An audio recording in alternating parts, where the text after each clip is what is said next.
یہ دیکھ لیں گردشی قرضہ وہ 2300 ارب کا ہو چکا ہے. آپ اپنے قرضے دیکھ لیں, حکومت کہتی ہے, منسٹری آف فائنانس کہتی ہے کہ 2024 میں پاکستان کے ٹوٹل قرضے 45,000 ارب سے تجاوز کر جائیں گے. آپ کی جی ڈی پی اور قرضے جو ہے نا وہ ایک جیسے ہو گئے, 100% ہو گئے. تو سوال لوگ پوچھ رہے ہیں کہ جی آپ تو آئے تھے بہتری لانے کے لیے, آپ بہتری نہیں ہیں, الزامات آپ پہ لگ رہے ہیں, پولیٹیکل وچ ہنٹ کے لگ رہے ہیں. چلیں اس میں صداقت کتنی ہو سکتی ہے نہیں ہو سکتی. سوال یہ ہے کہ مارشل صاحب جو کارکردگی دکھانی چاہیے تھی, آپ کے خیال میں کارکردگی کی وجہ کیا ہے کہ کارکردگی دکھانے میں کیوں ناکامی پیش آئی؟ جی ہے مارشل صاحب.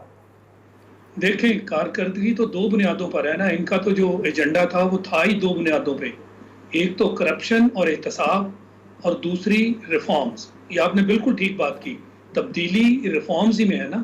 تبدیلی اور کیا ہے کہ آپ پاکستان میں ریفارمز لائیں, جو آپ کو اصلاحات کرنی ہیں اداروں کی وہ کریں, کیونکہ ادارے جو ہیں وہ تو بالکل کھوکھلے آپ نے کر دیے اوور 72 ایئرس. تو اب ان کی ابتدا تو کرتے, آپ ابتدا ہوتی ہوئی ہمیں نظر نہیں آتی. ہمیں ابتدا ہوتی ہوئی نظر نہیں آتی. جہاں تک احتساب کا معاملہ ہے, اپوزیشن کا بڑا احتساب ہے, اپنا کوئی احتساب نہیں. کہاں ہے آپ کا اپنا احتساب؟ تو کیا ہم یہ سوچیں کہ لیکن وزیر اعظم شاہد لطیف صاحب رپورٹس تو پیش کر رہے ہیں, وہ کہہ رہے ہیں جو جو کچھ ہوا ہے ہم پہ رپورٹ بھی پیش کر رہے ہیں اور ایکشن بھی ہوگا. نہیں جی, رپورٹ پیش کرنا اور لوگوں کا اس میں یقین کرنا یہ دو مختلف چیزیں ہیں. یعنی جتنے مقدمے ہیں اور پھر مقدمے ہم بنا دیتے ہیں اور مقدموں کے بعد اس کا کوئی انجام نظر نہیں آتا, تو کیا لوگ اس پر یقین کر لیں کہ احتساب ہو گیا؟ احتساب تو اس کے نتیجے میں ہے نا. بالکل, کہ مثلاً جو پیسے کھائے گئے کیا وہ قوم کو لوٹائے گئے, کیا لوگوں کا کوئی اس میں فائدہ ہوا؟ ایسی کوئی چیز نظر نہیں آتی. ایک مقدمہ بنتا ہے, اس کو ہائٹ پہ لے جاتے ہیں, پھر اور بن جاتے ہیں اور وہ چلتے رہتے ہیں. تو لہٰذا نہ احتساب کا معاملہ ٹھیک ہوا ہے اور نہ ہی ریفارمز کا معاملہ.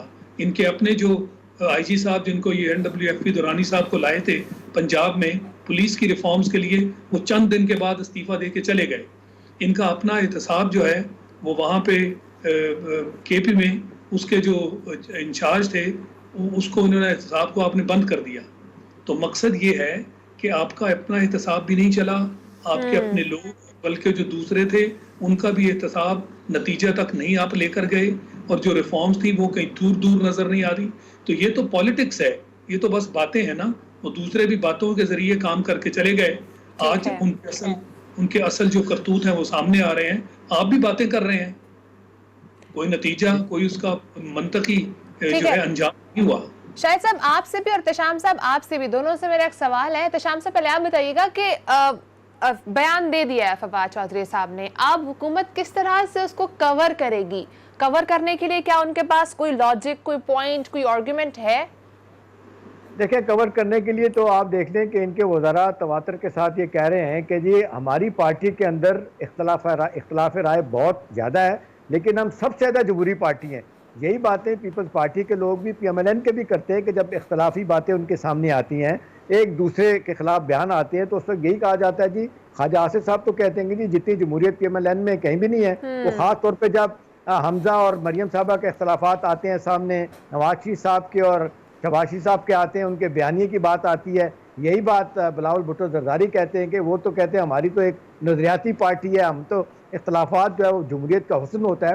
سوال یہ کہ اتنی باتیں کہنے سے معاملہ حل نہیں ہوتا. اختلافات جمہوریت کا حسن تبھی تک لوگ ایکسیپٹ کرتے ہیں کہ جب آپ کارکردگی بھی دکھائیں. اب بار بار احمد صاحب تو پنجاب میں حال ہے, پنجاب میں جتنا برا لا اینڈ آرڈر کا آج حال ہے, پنجاب میں آپ دیکھ لیں کووڈ-19 نے جس طرح جال بچھایا ہوا, اللہ معاف کرے, وہاں پہ کہا جا رہا ہے کہ کوئی حکومت آپ کو نظر نہیں آ رہی, آپ کو دور دور تک آپ کو گورننس نام کی کوئی چیز نظر نہیں آتی. تو لوگ سوال تو یہ پوچھ رہے ہیں نا, حق بجانب ہے کہ جب آپ وعدہ کرتے ہیں, جب آپ کہتے ہیں کہ جی ہم اتنے وقت میں یہ کام کر کے دکھائیں گے, تو انیشیلی بھی وہ کام نہیں شروع ہوتا, چاہے وہ سیاسی محاذ پہ ہے, چاہے جو آپ اقتصادی محاذ پہ ہے, چاہے ڈپلومیٹک محاذ پہ ہے. تو میرا خیال ہے وقت آ گیا ہے کہ حکومت کو بیٹھ کے سوچنا پڑے گا, سول سرچنگ کرنی پڑے گی کہ کیا وجہ ہے کہ ہر طرف سے اتنا زیادہ اختلافات ہمارے درمیان سامنے آ رہے ہیں. ہماری پارٹی کے اندر ایک دوسرے کے خلاف لوگ بیانات کیوں دے رہے ہیں؟ میرا اپنا خیال ہے مارشل صاحب کے ویسٹرن انٹرسٹ پارٹی کے اندر بہت زیادہ ہے. جس طرح باقی پارٹیاں جو ہے نا, ہم دیکھ لیں MNAs MPAs اپنے ڈیولپمنٹ فنڈ کے چکر میں ہیں. ان شارٹ احتشام صاحب کے لڑائیاں بہت زیادہ ہیں, جبکہ کرونا کے دن چل رہے ہیں اور دوسری طرف وزیر آپس میں لڑ رہے ہیں. ایئر مارشل صاحب ہمارے پاس لاسٹ 2 منٹس ہیں, ذرا کامنٹ کر دیجیے گا اس پہ.